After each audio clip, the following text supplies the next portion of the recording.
Our second reading is taken from Colossians 1, verses 11 to 20. This is an excerpt of a letter to the Gentile community in the ancient city of Colossae. There is dispute among scholars as to whether Paul wrote this letter or whether someone else, writing in Paul's name and after his death, wrote this letter. It is likely dated to around the year 60 CE and is most concerned with Christology, that is, who Christ is and how Christ empowers us. On this Reign of Christ Sunday, let us hear the blessing and encouragement that this letter is seeking to impart. Being strengthened with all the power according to his glorious might, so that you may have great endurance and patience, and giving joyful thanks to the Father, who has qualified you to share in the inheritance of his holy people in the kingdom of light. For he has rescued us from the dominion of darkness and brought us into the dominion of the Son that he loves, in whom we have redemption, the forgiveness of sins. The Son is the image of the invisible God, the firstborn over all creation. For in him all things were created, things in heaven and on earth, visible and invisible. Whether thrones or powers or rulers or authorities, all things have been created through him and for him. He is before all things, and in him all things hold together.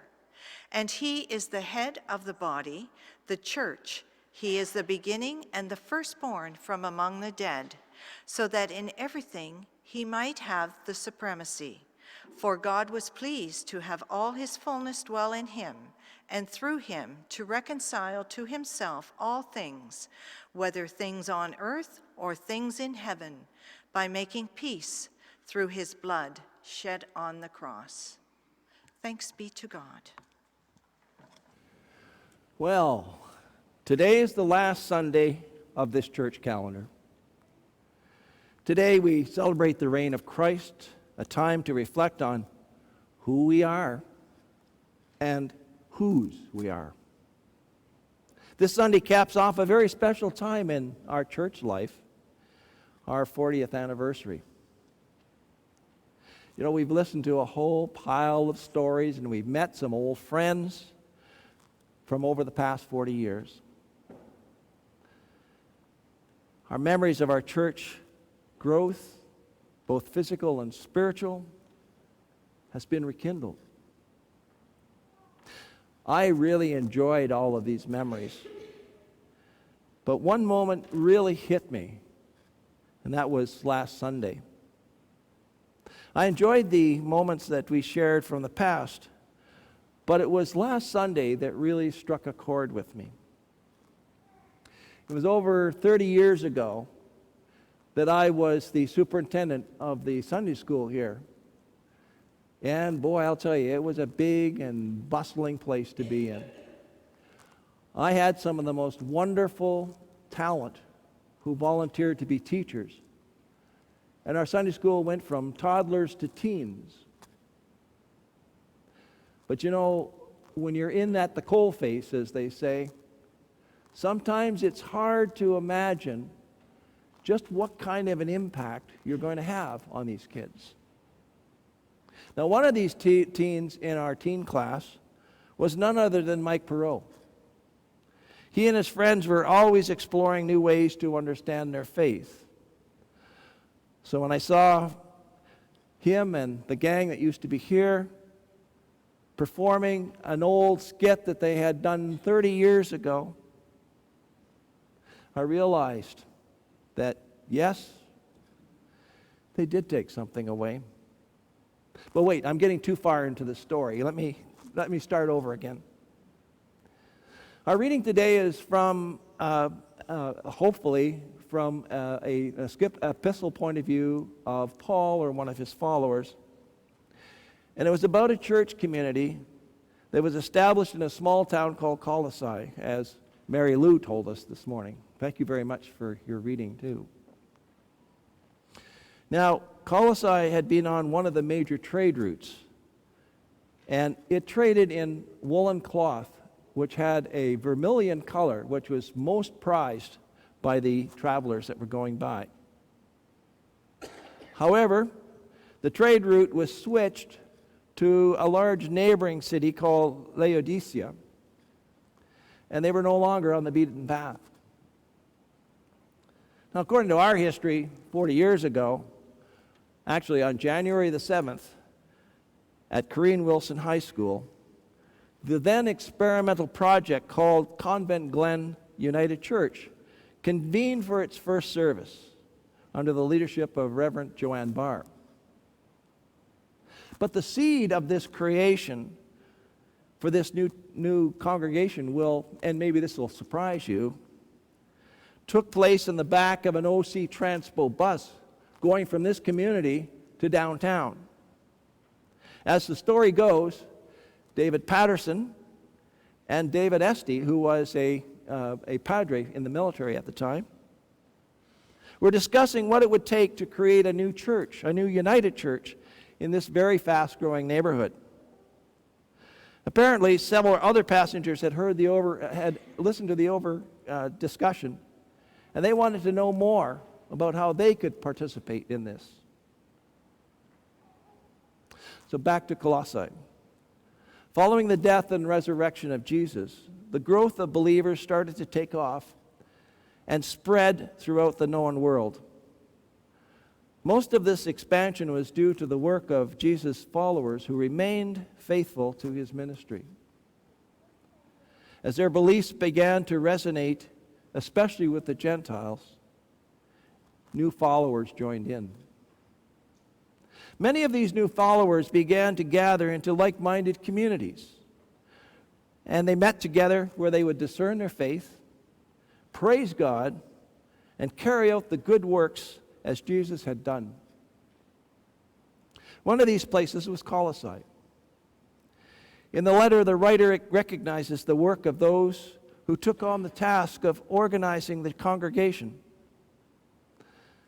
And I wonder if they started off like we did, discussing the possibility of creating this congregation as they walked to work. In 1985, my family and I arrived back in Orleans. Our family was looking for a church to call home. Throughout my military career, we had moved several times and always ended up in an established United Church.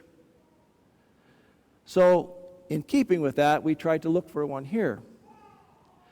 Then someone mentioned to us that there was this upstart new congregation who was meeting at a high school gymnasium, and we were curious and decided that we'd give it a try, at least for one Sunday.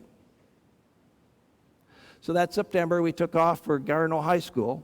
That's the latest location of the church.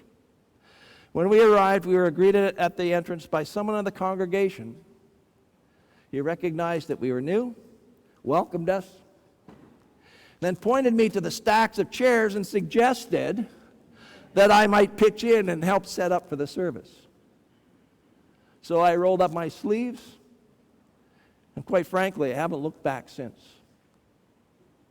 What really sold me on this congregation were the three things. First of all, obviously it was a community mainly of young families and some people that we could relate with, especially since we had small children ourselves. Second, there was a feeling full of hope for the future.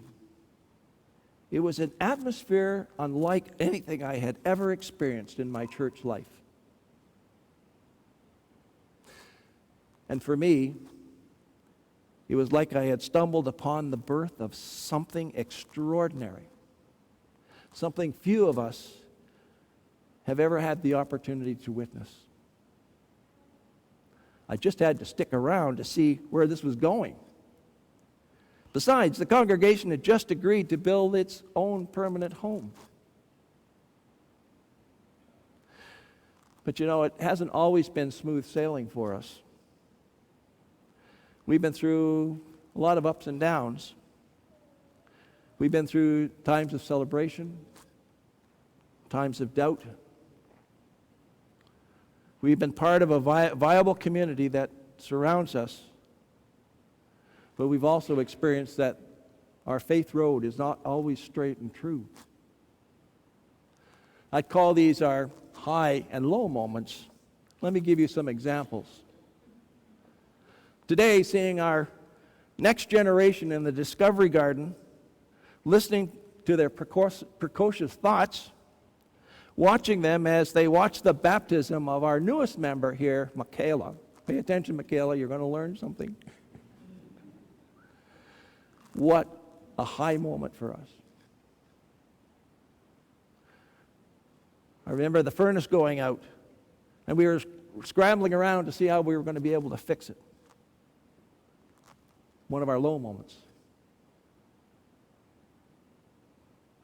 Observing how busy our church is, both church and community-based activities. High moment. The concern that our tower out there could collapse at any time. Low moment. And yet, Orleans United has been seen as a beacon of hope and support for our neighbors, which is what we intended. And you know what? The people outside of this building really appreciate our intervention in their bad moments. Imagine living in the streets without food or shelter, with no future beyond today. And yet, through the support that we here have given to local emergency food banks and drop-in shelters, Center 507, we offer hope. Imagine leaving everything behind at home and traveling thousands of miles through adversity, discrimination, and uncertainty to find a safe place. And then remember that our congregation, time and again, have welcomed these people, these refugees, helping them to establish themselves in a new home. Imagine being forgotten, alone as part of the invisible. Older members of our community sit there and wait alone for their end. But through the care and support initiatives for seniors and other vulnerable people in this community, we let them know they are not alone. Imagine a congregation losing its ministry team and uncertain if they can survive as a faith community. And we are there through our members who go out to offer pulpit supply to churches in need. So, does the epistle letter speak to us as it did to the Colossians? I believe so. The letter recognized the congregation at Colossae was going through some tough times. They were doubting whether they could continue, and that loss of where to go next. The letter reminds them and us that both our faith foundations are in fact strong. They, like us, were well equipped to carry on the work of the church through the many attributes and gifts that they had. Gifts of volunteers who take on leadership roles. Gifts of our ministry team to provide us the way to see God. Gifts of those who take on the various roles within our ministry. School teachers, worship organizers. Gifts of those who volunteer their time and talent in community outreach. Gifts of those who work in the background that we don't see to support us. Now, the challenge for them and for us comes from the intrusion of the everyday issues in life. Things break down. Voices whisper in our thoughts as if this is all, and asking if it's all worth it. Buildings crumble. Communities change. But the strength of the church is not the building. And we at Orleans United are a testament to that. I mean, we have been a community of faith in halls, in gymnasia. We have worshiped in fields and in campsites. In reality, the strength of the church at Colossae and in Orleans is the congregation. We support each other. We help smooth out the bumps in the roads. We collectively support our community through compassion, kindness, humility, and patience.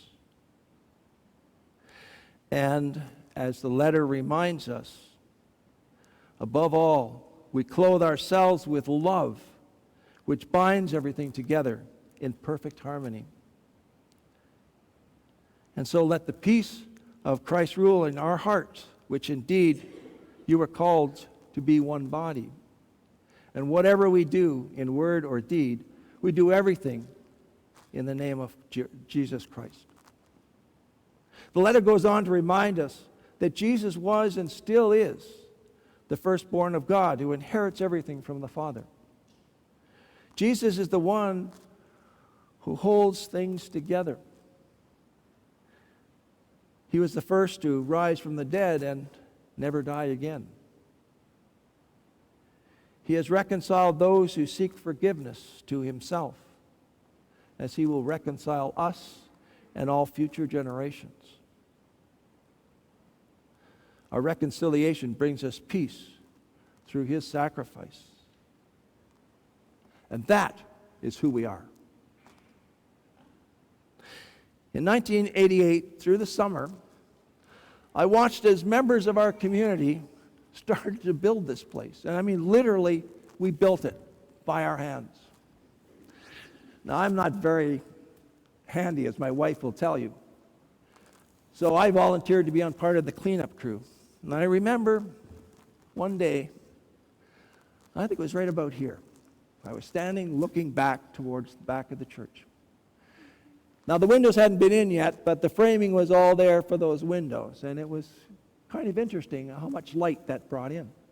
But then I looked beyond that, beyond the narthex, and I noticed there was another set of windows, about the same height and about the same size. And then I turned around. I looked up there. Now, at the time I was looking at it, this was a piece of plywood in where the window should have been. But nonetheless, it was very striking to me. Striking because we see why we are here by the cross when we're in the sanctuary. But not only when we're in the sanctuary, we see it in the narthex where we start to meet. We also see it in the hall where we have our community celebrations. Someone had the presence of thought to remind us that no matter where we are in this church, that's whose we are.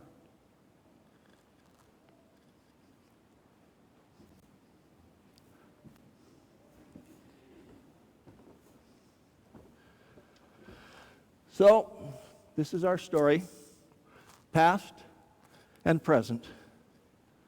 But what about the future? We have become who we are because of where we started. We have evolved from those eager and enthusiastic young families, but we have the vision still to continue our journey.